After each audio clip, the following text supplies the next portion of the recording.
So I want to make sure that I'm checking that I got my fly zipped up. Do I look like my shirt's properly tucked in, or does it look stupid? It's okay? All righty. I'm not a very aware person of my own effect and how I look, so I need help from the audience. So has everybody filled out that little piece of paper? Just write on the Post-it note, in one word, what do you mean by estimate? And then what I'd like to do, I guess we'll need to bring it up over here. So if you could come and just stick your sticky note on the wall as soon as you have it, fast as you can. Now you might think you have to hand it down to the end, but you'll know if you get up and you're a little bit active throughout this, you're going to be more energized. And most of you have already had a couple talks. You're not ready for lunch yet, which is good. And you probably had a soft drink or something or coffee on the way over. So hopefully this is good. So what I want to do is just gather there, and then I'm going to have my volunteers come up and help me group them. Thank you. If you missed being able to do this, that's okay. You can come and get a Post-it note and write it down. Get your answer up on the wall best you can. And while you're doing that, I'm going to start talking about this. This talk is on estimates or no estimates. Boy, this doesn't like to seem to stay connected, so I'm going to be real careful. There you go. Please borrow a few more if we need them. Those of you who have not done this yet, we still have some Post-it notes left.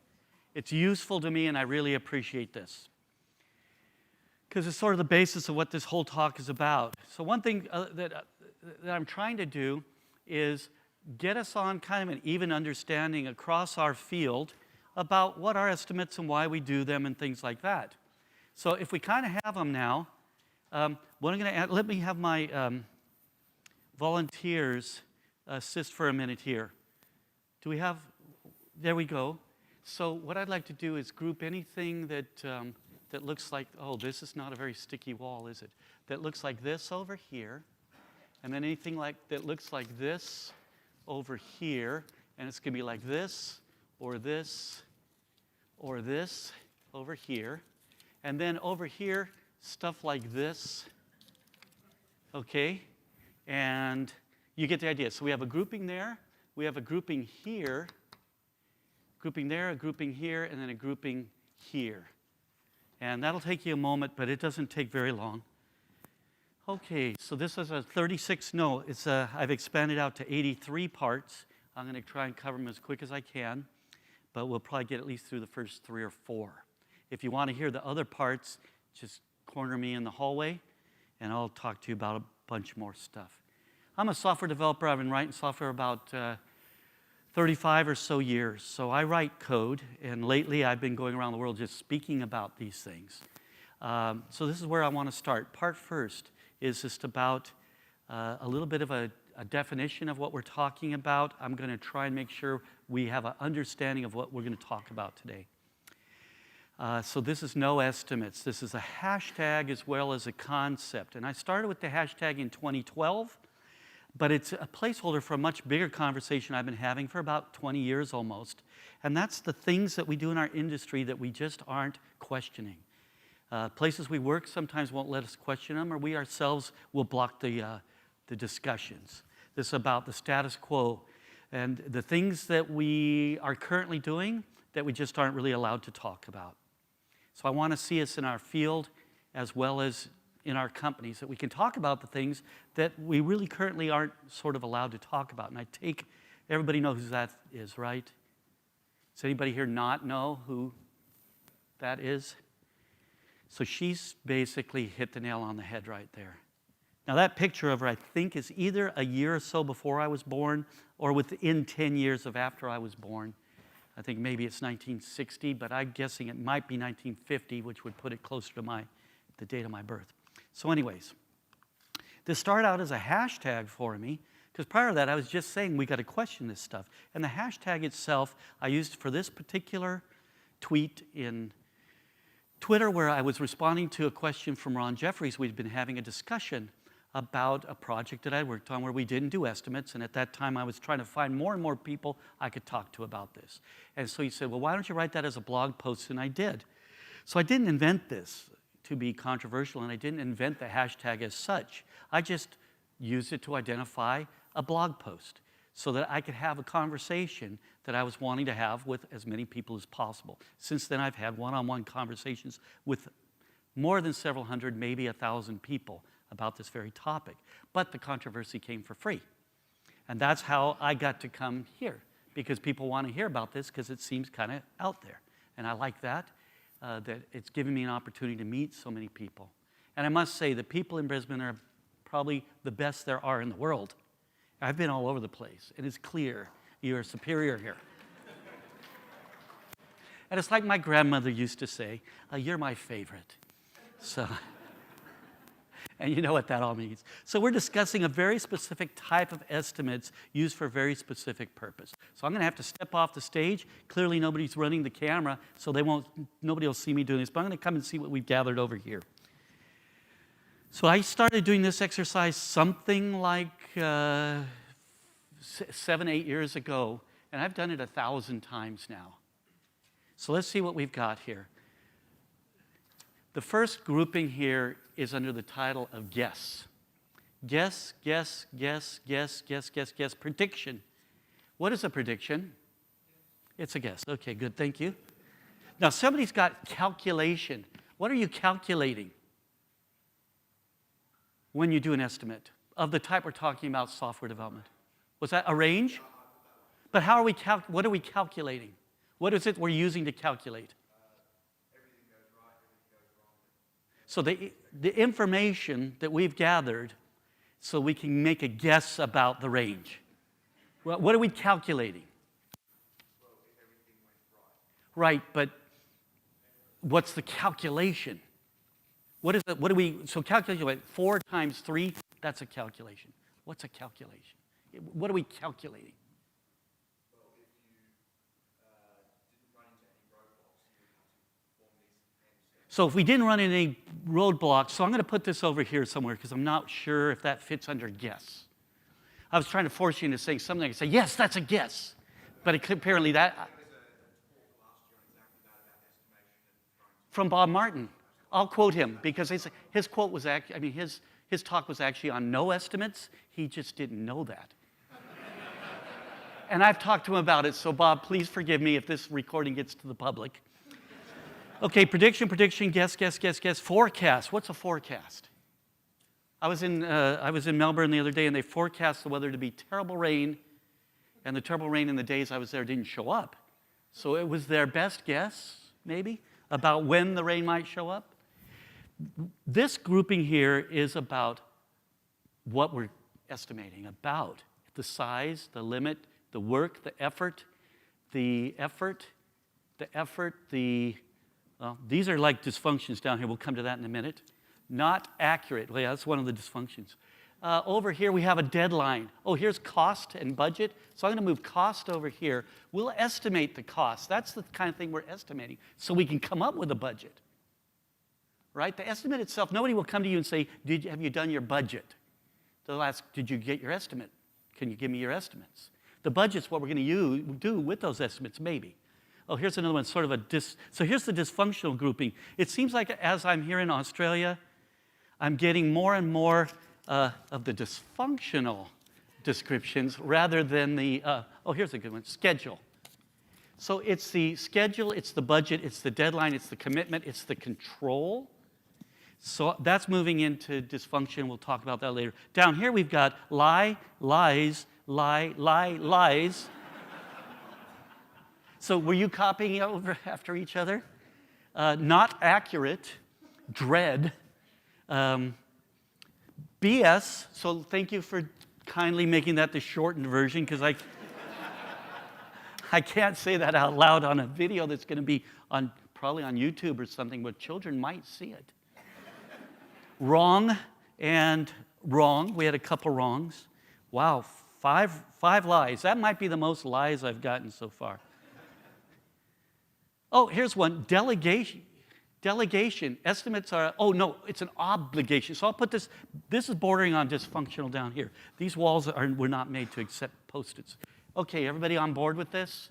You understand why I did this? We now have an even understanding across this group of what we think estimates are. Estimates are guesses. Well, let's go a little further, and we'll use that second. This is what you said. Now, I didn't come in beforehand and ask you to do this so I could take this photo. So this photo was done. I think this was, I'd have to check. It looks like there are about 40 of them there or something. So this was probably done at a workshop. What did they say? Estimates are a guess about the time or cost so that we can do some planning. Same thing. I could have estimated what you had done here within some degree of accuracy. There are things that estimates are good for. Matter of fact, I don't even need to do this talk anymore because I see it every single time. I could just stay home. Why bother? But it's for you, not for me, okay? So here's a group of CTOs, CIOs, and CEOs that I did a workshop with or a bit of a talk with. Look at what they came up with. What do you notice most about it? They couldn't quite get to the one word. So one of them did. Yeah, promise. It's a promise. Talk about dysfunction. I won't go through all these things, but it's because I can't quite see it, but it's got stuff like educated guess, best guess. Have you ever had your manager come in and say, could you make me your worst guess? I need the worst guess that you can make. The best guess that I'm comfortable with. Interesting, my best current guess. Those are the kinds of things they're saying there. Interesting that we would put it that way. And educated and informed. One has a scientific guess, SWAG, swag, which means a scientific wild-assed guess. So do those really correlate? I was in a part of the world where they had wild asses, and it was clear to me they could estimate better than, I won't go down that path. Okay, so we are discussing, this is what I'm trying to cover. You know, I'm gonna see if I can make my screen a little bit larger here. Sorry about this. Every time I plug this in, every time I plug this in somewhere, the system works slightly differently. Okay, we'll just go on. So we're discussing, this is the thing. I wanted to try and have something so we can know we're all talking about the same thing. Because when I usually talk about this, people will bring up things like, well, I need an estimate if I'm going to get a house built, or if I'm going to buy a fleet of trucks, or if I'm going to have my kitchen remodeled. There's lots of things that we think estimates give us value for, and we want it for that, but I'm not going to talk about those. And I don't really want to have a discussion about those, because these are different domains. I want to stick to the domain that I know something about, a little bit about. Estimates are guesses of time, cost, effort, complexity. That's what you were telling me. I'm just gathering this off of what you told me. Regarding a described piece of software. Have you ever had somebody go, we need a reporting system. Can you estimate how much that will cost us? Have you ever had that? I've had people come to me with really large things that you can't possibly, that's going to be like between 2 weeks and 14 years, you know. It's like, you better describe it a little bit. About a story, a project, a feature, or even a bug fix, so that we have something we can work on. And I say to develop, which could mean created or worked on. So let's start with that, and I want to do a little bit of an exercise. Real quickly, I want to come up with somebody just shout an answer to this basic thing we're going to do right now. I'm going to have a little bit of an estimate activity. I want to know 3 months from today, you're going to need to sit down and write your name with a blue fountain pen on a white index card. How long will that take you? Less than a second. I can write my name, definitely. I used to have to, I owned several businesses, and I had to write all the checks, you know, and we'd have all the checks ready, and I'd be going through signing each one as fast as I could. A second or two would get it done. Okay, so let's change that slightly. Right now, you need to write your name on a white index card with a blue fountain pen. How long is that going to take you?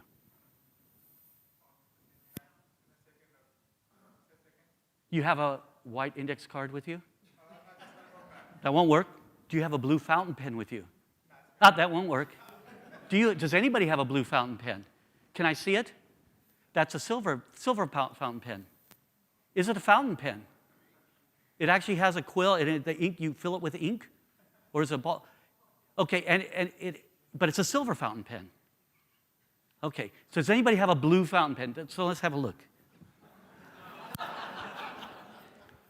That's black. That's a black fountain pen. Is that not black? I've never met you before, right? Okay, this isn't a magic trick. That's a black fountain pen. So you didn't know if I meant blue ink or blue pen. How are you going to make an estimate about this thing? Now, you just saw Jeff's talk. This is the things he was talking about. I don't know why they have so many redundant talks at this conference. If you came and heard Bob Martin speak last year, I sat through his whole talk and I kept thinking, this should have been called No Estimates, his talk.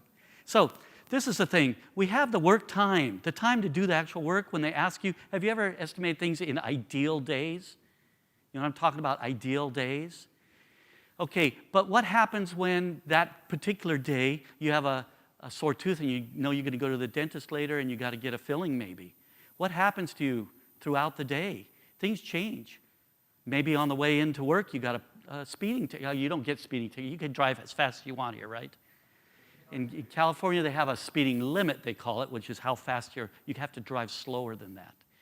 You probably have a limit like you can't drive slower than this. You have to go at least this fast. Is that right here? You get what I'm saying here? There's another way to think about this, and that's the cycle time or the elapsed time. How long will it take from when we start on it to get this work done? So these are two different kinds of things. There's other ways to think about it. Does this make sense? So a developer, so I should ask, how many of you are software developers? You write code really frequently, like daily in your work, when you're not in meetings? Okay. So most of you, so are there managers? Do we have any managers here? So, okay, 4 or 5. We greatly outnumber them. There's nothing they can do.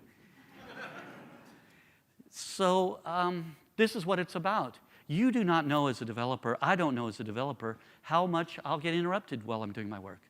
How much I'll be dragged off to work on something else. Have you ever been told by a manager, I know what you're working on is really important, but we have something else that's more important. We got to go do that. Let's do the show of hands things. Why not? It's good to stretch a little bit. I've heard this many a time. There goes your estimate out the window. And then they ask you at the end of the week, why didn't you get your thing done? It's supposed to be done by the end of the week. Yeah, I know. It's not my fault, but I can't say that because you're the manager. Okay, so our working definition is going to be this. An estimate is a guess of the amount of time, work time, or elapsed time to create a project, a feature, or some bit of work in developing software. It's a guess about how long it's going to take us to do something. We all agreed to that already, more or less. Not every one of you said it was a guess, but all the best of you did. No, I'm just kidding. That's just a joke. Okay, so why do we do estimates? Now, I usually do this as an exercise as well, but in the constraints of time that we have here, I'm just going to kind of tell you some stuff. So what we've covered so far is just the idea of what is an estimate. And we've already kind of decided it's some kind of a guess about how long something will take, or how much it will cost, which is usually based on the time. But the results of the estimate are just some weak information that we might be able to use in some way. So what do we do with this information? Now, generally, I would want you to think about that for a while. What are we going to do with this information? So we're going to use this to do some kind of prediction of the future. And we're going to use it beyond the estimate itself. The estimate's about some usually discrete part of it. We're talking about a longer or bigger part of it. So when will it be done? How much will it cost? This is how much can we get done in this sprint? I see this all the time. I'm not sure why we want to know, but that's what a lot of people think they need to know. How many people do we need to hire or bring in or get off of some other project? Things like this. Okay, this is the beginning of where we're headed, but why are we doing that? What are we going to use this for? We want this prediction. What are we going to do with these guesses? Somebody can tell me. We're going to make a decision. Okay? So we use these estimates to help us make a decision. Are we all in agreement on that? Is there any other reason you make the estimates? Somebody tell me. Any other reason? Because to manage I love having my expectations managed. It's the one thing I look for most in my life. I'm sorry, sir, it's going to be 2 weeks before your room is ready, so please wait in the lobby. So yeah, we use it so we do the estimates to manage expectations, to stop someone from annoying us. So now we are getting back to, this is a part of the dysfunction. But why are we, what are we doing? Yes? and pricing the product, but that's all about the decision-making process. All of this really is. But there's another reason people bring up, and that's is so that we can have a discussion about the thing. So we're asking to do an estimate so we can use the side effect of it. But why are we having the discussion? Anybody want to tell me? Somebody already said. So we can make a decision about something. Pretty much it's going to come down to the decisions. So let's go on. What are the decisions? Should we do project A or project B? That's a common one you'll see in bigger companies. Should we do this project at all? Should we do this feature? Now, they usually say, I want to be able to know the cost of each feature, and I want to know the value of each feature so I can make some kind of a decision. So we're going to use the guess about how much it will cost us to do it based against the guess of how much we think value will bring. Does that seem logical or reasonable to you? Okay, it's like, have any of you ever worked with a database? You know what I mean by a database? Nobody knows what a database is? Has anybody ever worked with a database? Okay, so we take the value out of fields. 2 out of this one, 7 out of that one, null out of this one. 2 times 7 plus null is how much? Null. It is null. So unknown times anything is going to be unknown. Unknown plus anything is going to be unknown. Okay, which feature should we do first? We're trying to prioritize based on that same unknown information. Do we need to hire more people? Do we need to fire some people? That's a good decision. That's a whole nother talk I'd like to give sometime. You know how good is your company at hiring people? They make good decisions most of the time? So how good are they at firing people? What I've noticed, this is a whole nother talk, is that we often end up firing the people who are making it possible for the ones who look like they're doing good to look like they're doing good. And then we start learning who was really keeping this thing running. The quiet ones who are helping others. That's another talk. We'll do that next year. Okay. So let's just go on. We don't need all of that. So we have a mechanism for making decisions in place. So I didn't bring a coin with me. Let me just check my bag because I'd like to demonstrate a really excellent decision-making mechanism. Oh yeah, I got one here. I bought this one at the airport probably. Do we do this project, yes or no? Yes, we will do it. 50% of the time, I will be right. That's a lot better than what we normally get out of estimates. Now, I'm kind of making a wild claim there, right? But that's part of what this is about. Let's talk about these things. Okay, we want to have a decision-making process, but the mechanism we have in place isn't necessarily helping us. So we believe that we must know something about the time or cost to be able to make the decisions. So we're actually saying our decision-making process requires we have this information. Do we need the estimates if we had a different way of making decisions? So this is all good. It's all based on guesses. We're going to make our decisions based on guesses, but it gets a lot worse. It's not just about guesses. So I like to start with this one first. This is a famous quote. It's hard to find who to attribute it to. You're all familiar with it? It ain't so much what we don't know that gets us into trouble, but the things we think we know that ain't so. You've heard that, right? And it may be attributed to this guy originally, and it probably goes way back before this. I honestly believe it is better to know nothing than to know what ain't so. What I've learned out of this is really important. Sometime in the 1800s, if you're going to make funny quips, you needed a big, marvelous mustache. You can see by the 30s, that's Will Rogers, no longer needed a mustache. So there you go. That's the big learning today. Now let's go on. So we're back to what Emma Hopper said. We're stuck in these ways of doing things, and we just do them. And we get to the point where we're not even willing to question them anymore because it's always a hassle if we bring it up. So, have you ever had to make an estimate? Show of hands. Wow. Has anybody here not ever had to make an estimate? How many of you have asked someone else for an estimate? We're talking about software, the kind we're talking about here. Okay, so it's about even there. Alrighty. Have you ever gone over the amount of time that you had estimated? So keep your hands up. Do you stay within the range that you've given at least 50% of the time? Put your hand down if not. 40% of the time you stay within the range? 30% of the time? 10% of the time? Here's a brave soul down here. So you know what he does? He thinks it'll take 2 weeks, so he pads it out to 8 weeks. Is that right? Okay. You've got to factor other people as well in the system. Yes. I got to say, like, hey, this guy is going to take 6 months. Yeah, you always have to have someone else to blame. That's a good technique. That gets you further through business than anything else. Always be able to deflect the blame. Yes. You get what I'm talking about here. We're not very confident in these numbers that we give. I worked on a job once where the manager, I won't mention any names, you probably don't know who these are, but since this is being filmed, the manager would come to me and ask for my estimates. He never said, I want your guesses. He just said he wants your estimates. So usually I would say, boy, we just don't have enough money, enough information to give you a cost for this. How long will this take? I can't tell from what the information is. So he insisted I do my estimates. So he actually put it this way. Anders gets his estimates. Kurti gets her estimates. Greg gets his estimates in. I need them for planning. I asked him, how do they do it? I said, I don't know. A professional software developer knows how to do estimates.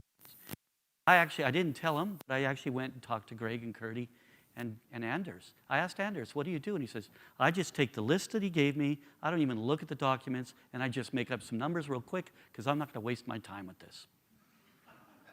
Greg said, I take the paper and I just write down a bunch of small numbers because he seems to love small numbers. And Kurti said, I'll quickly look through each requirement and try to think about something I did before and how long it took me, and I write that number down. That's maybe a little closer to what you might think an estimate is. So I went back to my desk, I got the paper out, and I just quickly wrote down a bunch of numbers that were high, and I took it to the manager, and I said, here's the numbers. I didn't tell him what the others were doing, right? First of all, I want to make that clear. I wasn't going to tell on them. And I said, here's the numbers. I just made guesses real quick and wrote them down. And guess what he said to me? He said, thank you. Thank you. And then he had my estimates. Why did he need those? Why couldn't he have done them himself? Like, does he just not do anything for his job? I would propose this. If you're a manager of software development, you probably could estimate anything you would expect your developers to be able to estimate a lot better than they could. Why are you asking them? They're looking at one little fraction of something, and you've seen the whole picture. Interesting thing to explore some other time. Oh, we're only on to the second part. How long do we have for this talk? What time? We have 10 minutes at least, right? 20 minutes, okay. Then I'm going to slow down because I don't have that much to say. No, I've got about 3 days worth of stuff here, so let's see what we can cover. So this is where it started for me. I'm going to share this story kind of quickly. In 1999, I went to work on a contract. I had worked for about 3 months on a extreme programming effort where the people were following pretty much what Agile was to become, because Agile didn't exist in those days. Agile came along a couple years later. And I specifically was looking for a large contract to work on where there were a lot of people. It was managed by a well-known big management firm inside of a large manufacturing company that was making a lot of money doing what they were doing. And I was looking for that kind of thing to experience this in the big. And this is what they had said and why I went to the job. They were going to do 6-week iterations. At least they were doing iterations. I was used to daily even at that time. They were going to have retrospectives, and they called them lessons learned after each 6 weeks. And inside their increments or their iterations, they were going to have 3 2-week blocks. One to look at the work, decide on what they were going to do for each team, and then make their estimates, decide what they could fit into the next 2 weeks of development that would then go on to 2 weeks of integration and coding. Sounds like an okay plan.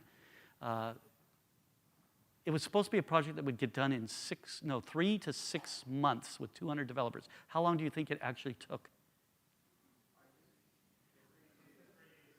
So it took about 2 years to get it into use and about 1.5 years to discovered that it just didn't work at all, and they couldn't get it to work. So that's about what it was. So they were planning on being done 3 to 6 weeks, 3 to 6 months. I figured I could at least see this process for that long. So we charged off to do our work. They gave us some instructions on how to do this work, how to plan things and so on, and we charged off to do it. And these were mostly young people. They were all about in their early 20s, most of them right out of college, 20 to 23. I was already something like in my mid to late 40s, so I was double the age of a lot of these people, just as I am here today. And the oldest manager in the group was 32 years old. He was the head of this whole thing. Well, what's wrong with that picture, may I ask? Experience. And what is experience? Failing. Failing and having mistakes. I had already had great opportunities in my life, and I'd failed over and over. Most of these younger people had not. So we charged in, did our work. We gathered together for our first retrospective. I noticed 3 important things. I've grouped them into 2 things. The first one was the estimates were off, and they weren't helping us. What do we do about that? And I had already seen this pattern, but I kept my mouth shut because I was there to learn about how do they do it in the big companies. They must know something I don't know. And the other thing was, how are we going to get better at it? I mean, what are we going to do about it? And they said, we need to get better at the estimates. So that was a clue to me that, we're going down a difficult path here. The other thing was, we didn't really understand, or the requirements weren't clear up front, and they kept changing. Has anybody ever seen that on a project? Yeah, it's good to get stretching. Stretch. It's like Hermione. Yeah, there you go. Okay. And you alternate hands, and that'll keep you more active during this period. Okay. How are we to solve for this? Anybody know? How do you solve for this? What do you think they thought we needed to do?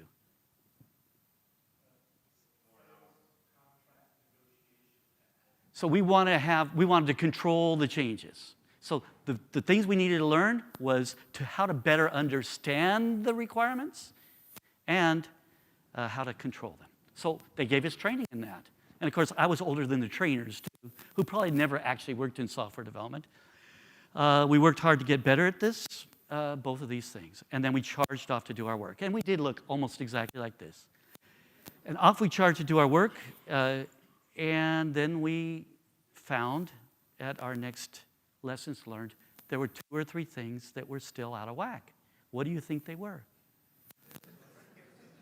Yes, you're right, so we don't have to go through them in such a laborious way. So what are we going to do about it? We got some more training. And some of the kids started thinking, well, there must be a better way to do this. And they were blaming themselves. Why aren't we getting better at this? So we charged off to do our work, and it looked something like this. And everybody was still pretty enthusiastic. You got to remember, though, we're 4.5 dang months into this thing almost by now. No, we're 3 months into it. We had our next lessons learned. What do you think we discovered during that period? Same slide. I saved a lot of work on this. So this is what I call a pattern, right? So we charge off to the work, find out some things didn't work. We figure out how we're going to fix it. Same thing over and over. Same thing over and over. This is a pattern, right? And we got to have names for our pattern because we're software developers. And I decided to call this the cycle of continuous no improvements. Now, I had already seen this continuously throughout my life. I had seen this in many other forms of work, is what we think the problem is isn't necessarily what the problem is. So what are we going to do about it? So I actually stood up in the meeting, and we would have these meetings. We were in a big room, 200 developers and some other support people, and we'd all be gathering this information together, and when we're all done, we're going to share it, and then people talk about what are we going to do, and I stood up and I said, this is a pattern I've seen before, and I think we need to entertain this idea, is that we're dealing with symptoms versus problems.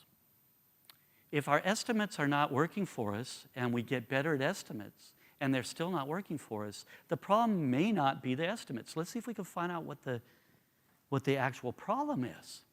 And I thought I was being pretty wise, and I'd put it off for 4.5 months before I was willing to even share this info, because I didn't want to get canned. They were getting rid of people who spoke up, I'd already noticed. But maybe I was too scary for them. They didn't fire me outright. And But I noticed as I walked down the hallway after that, and these were kids I was getting to know. We were biking together, and I was still young enough to take long hikes with them and take lunch with them. And they would bring their problems to me because I was like their dad who was in some faraway city from where they were now. And so we were getting to know each other at these personal levels, and now nobody would talk to me. I would walk down the hallway, and they would just part. Like, who was that guy? There's a famous book where there's this good story of the guy crossing the water, and the water gets out of his way. I saw a movie about it, and it felt that way to me. It's like, so what I did was, I saw one guy, Jim, coming up, and he was sort of, it's like when the wolves are chasing the deer, and they go after the one who's kind of straggling. So he was kind of out, and I put my hands like this, hey, Jim! And you know how young people are, like, he didn't know what to do. And I'm not ageist. Okay, I want to make that really clear. But they learned after a few experiences. I cornered him. And I said, Jim, what's going on? Why won't anybody talk to me? And he said, the managers told us not to talk with you. And they were afraid if they were seen talking with me, that would not look good in their report of how they're doing. That told me there was a much bigger problem here. And this is the defining moment in my career. From that point forward, I started saying, there's stuff in this industry we're not really allowed to talk about. Let's figure this out. Let's try to talk about it. So I started talking about it, which often ended up with me speaking at user groups and little conferences. And it was as much confrontational as you could imagine. Lots of people think we need to have these things, and I'll allow for that. That's fine by me. If you need estimates, do your estimates. But let's talk about it. So I'm not going to go through this because this is the kind of questions I'm asking. If the symptom is estimates, what's the problem? In other words, if you got better at estimates and it still didn't solve the problem, it's like if you go to the doctor and you say, I've got a sore throat, I kind of have a cold, I've been sneezing, and he gives you something to numb your throat. Is that going to solve the cold? What is that going to do? All it's doing is dealing with a symptom. Your cold is still there. Usually when you deal with a symptom, it is actually making things worse because you usually introduce something that is not a solution. It's more like a, what would be a word of something that is masking. It's hiding the problem. What's that? Red herring. It's like, it is. And we'll go down that for years on some things, and that's how our industry's been with this. So this is what it's about, in my opinion. It's about the unknowns. So we'll talk about that a little bit more as we go. And we're probably down to 10 minutes now? 13 minutes, okay. So I'll have to speed up again. Okay, so I'm going to cover a couple questions. These are not questions I'm going to give you too many answers for. I'm saying we need to be able to question things, and here's some kinds of questions we're going to talk about. I like to use this first to let you know I think this is the truth. My dad used to tell me something like this, and when I found this in a book by Peter Block, I've kind of adopted it. Transformation comes more from pursuing profound questions than seeking practical answers. A question should lead to another question, which should lead to a better question and lead to a better question. We're after questions. We're not after answers. My dad, I think, would take it another step and say, when you come to a question that resolves itself, you've probably really done a good job of this. Okay, so I like to imagine wonderful, and I know that we can get there in baby steps. So what are the baby steps is what I'm looking for, and questioning helps me discover those. So is what we think we want harming us and maybe diverting us from being able to get what would be wonderful if we allow that to happen in our lives and in our work? So I believe, and I'm going to ask it as a question, is the desire for control and certainty worthwhile? What is it we want control and certainty of is usually the time, the cost, the schedule, something like that. What if we gave up that desire for control and certainty if we knew it could improve our chance at getting something wonderful? That's the kind of question I want to ask. What would things have to be like to make it better? So what does this have to do with estimates? And this is the thing. I don't think estimates are actually a problem. They're just a potential symptom. So when I see estimates, I usually want to know, are you guys having problems with these estimates? And they almost always tell me, yeah. Geez, how did you know? So this is what this is about. When something looks good, does it mean it's good? I like this picture particularly. Do you know what this story comes from? Do you have this down in Australia? What is that story? Hansel and Gretel. What is their predicament was, it looked kind of good. They're lost in the forest. You get some candy. It's even advertising free candy, like the internet nowadays. And they know if they go in there, they'll get some free candy. But the cost is they have to kill a witch in the meantime. So that's a high price to pay for getting the free candy. Sometimes the really good thing, and actually it's good to teach your kids to kill people, I guess, but the cost of something isn't what we think it's going to be. Free candy is almost never free. So how much work do we have to do before an estimate gives us enough value to be able to make an estimate? Have you ever had someone ask you, how long will it take you to figure out, to estimate how long it will take you to do this project? Let's see that show of hands. I want to see it. I've been asked that. Good. Oh, more than half of you. We want an estimate of how long your estimates will take. It's estimates all the way to the bottom, like they say. So this is about the sunk cost fallacy, right?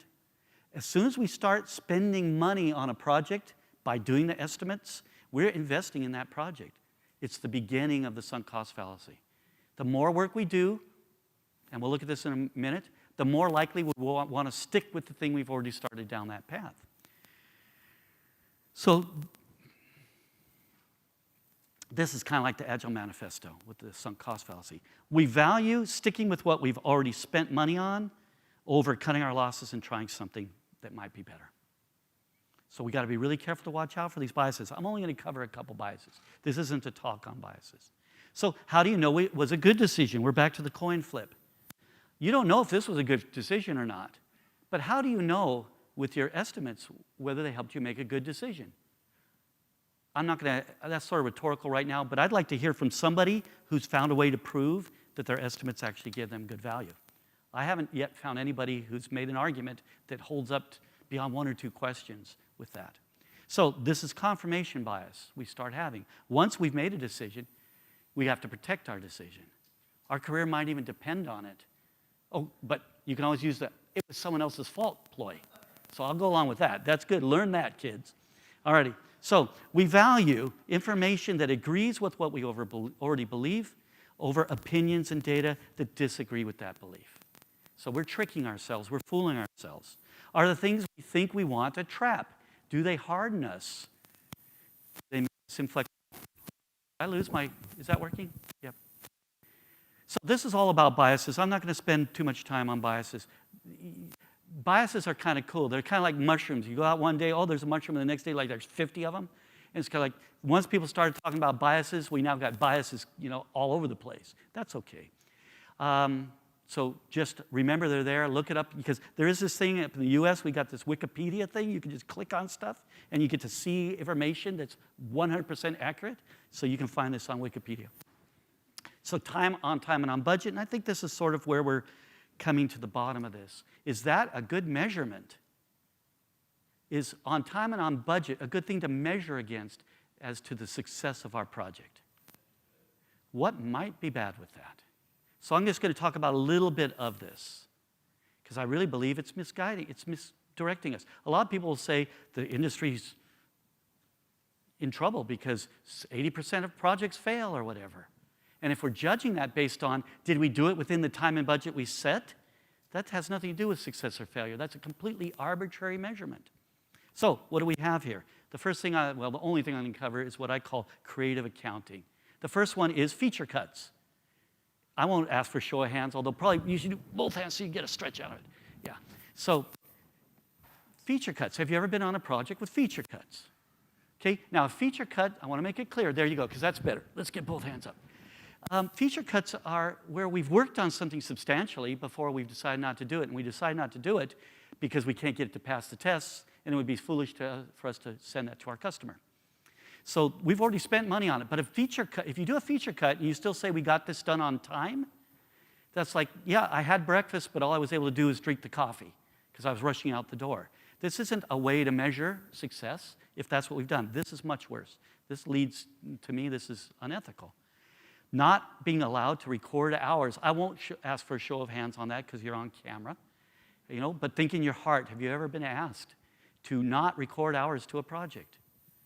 That's bordering on ethical, and that's giving us information that will skew for next time. Oh yeah, we got that done in 160 hours, when actually it was 240 hours, or double, or more. This is similar to it. People working late at the end of the project to get it done. Same story. We didn't get it done on time and on budget. We did super effort to do that.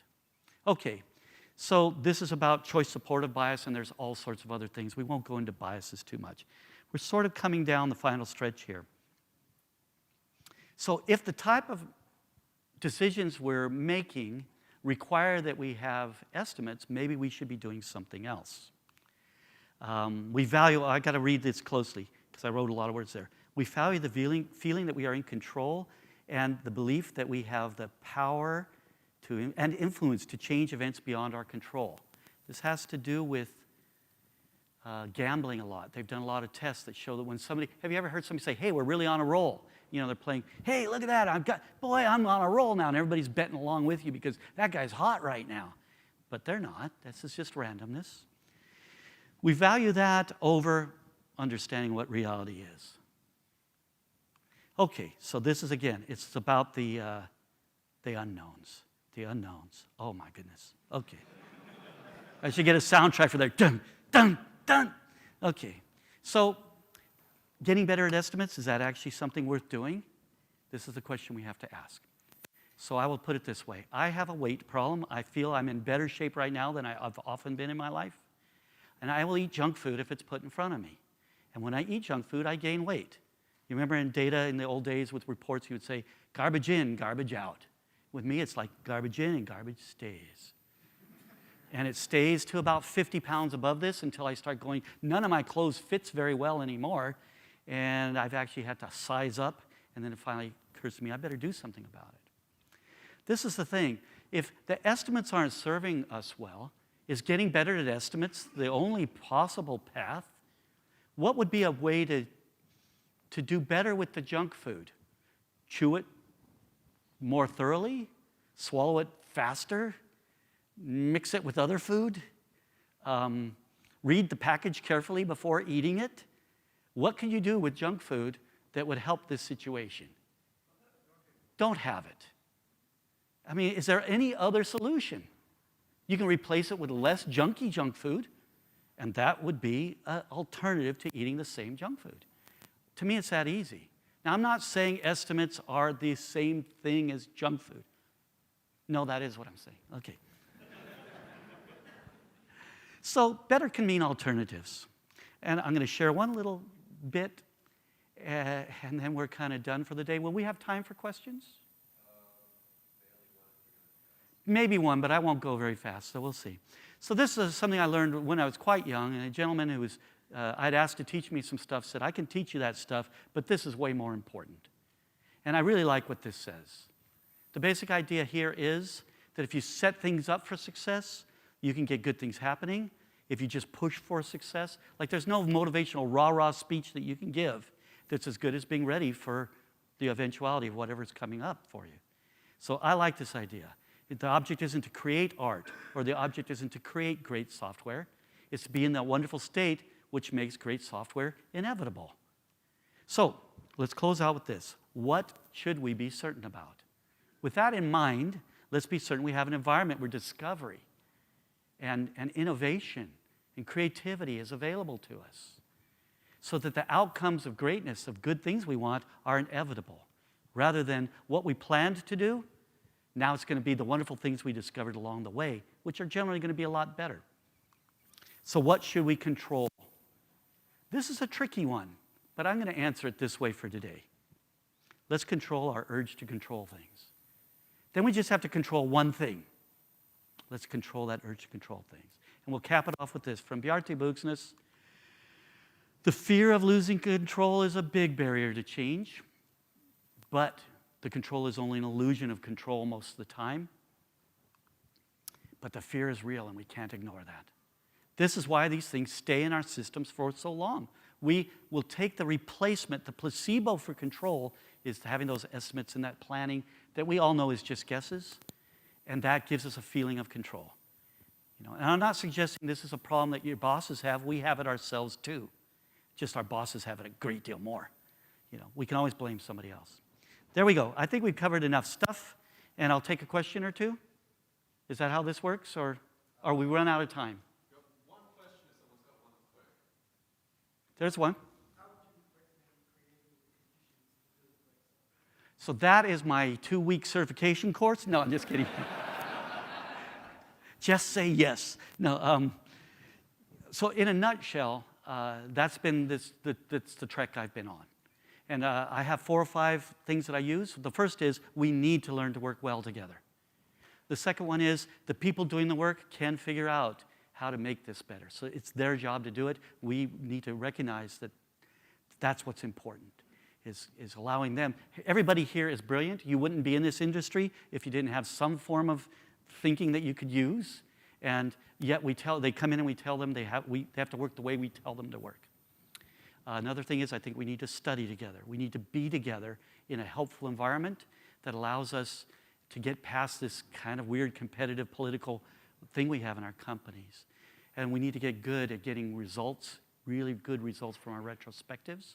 And that I close off with the idea of the retrospective should be about turning up the good and not trying to solve problems. So that's my own little, that I've been exercising for about 10 years, and I've had some good success with it. Some of you will know me for mob programming, and that was my guidelines that I used when we stumbled upon, through that process, the idea of mob programming.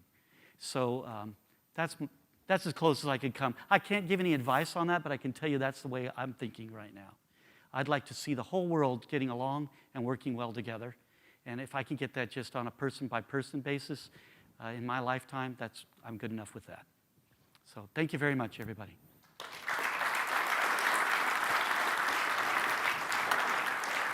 So before we're completely shut off while they're preparing the stage, I want to show something, if it's okay. Oh, man, 63. So did you guys tweet a lot? Were you just tweeting while I was doing this? Son of a. Okay, so let's just do YOW 17 catamaran. If it doesn't come up, that's okay. Oh, there it is. Good. So I get to show you this. I don't know if you'll hear the music, but I made this after our speaker's boat trip yesterday. I wish we could hear the music, but I don't hear any music. Don't worry about it. Dun, dun, dun, dun, dun, dun, dun. It's loading. The music just makes it fabulous, but this is just a little screen slide show of our adventure yesterday. It got a little rainy. They tell me that happens every day here. And you recognize some of the faces here. And this only takes about another 30 seconds or less. So you can find this in Twitter if you use Twitter. You have Twitter in Australia, right? You got Wikipedia? You got Google? Excellent. There you go. So thank you very much. I had a great time.